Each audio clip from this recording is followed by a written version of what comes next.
नांदणी मठातील महादेवी हत्तीणीच्या पुनरागमनाचा मार्ग हा मोकळा झालाय। महिनाभरामध्ये महादेवी हत्तीणीला पुन्हा मठात आणण्याची तयारी आता सुरू झाली आहे। महादेवी हत्तीणीसाठी आवश्यक सोयीसुविधा उभारण्याचं काम हे सुरू आहे।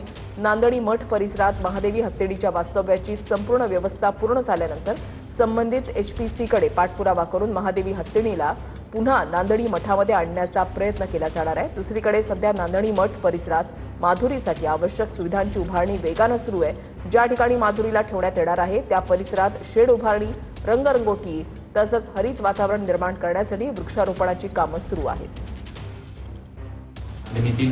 माधुरी हत्ती या माधुरी हत्तीनीला पुन्हा मठाकडे आणण्याचे अनेक प्रयत्न चालू आहेत आणि या प्रयत्नामध्ये महाराष्ट्र शासन, वणतारा आणि नांदणी मठ यांच्या माध्यमातून अनेक सुंदर असे पाऊल उचलले जाणार आहेत आणि या पावलांच्या माध्यमातून एचपीसीच्याकडे अर्ज करून ही माधुरी हत्ती पुन्हा मठाकडे लवकरात लवकर येण्याचे मार्ग खुले होत आहेत आणि या मार्गाच्या माध्यमातून संभावना आहे की लवकरात लवकर माधुरी हत्ती पुन्हा मठाकडे येईल।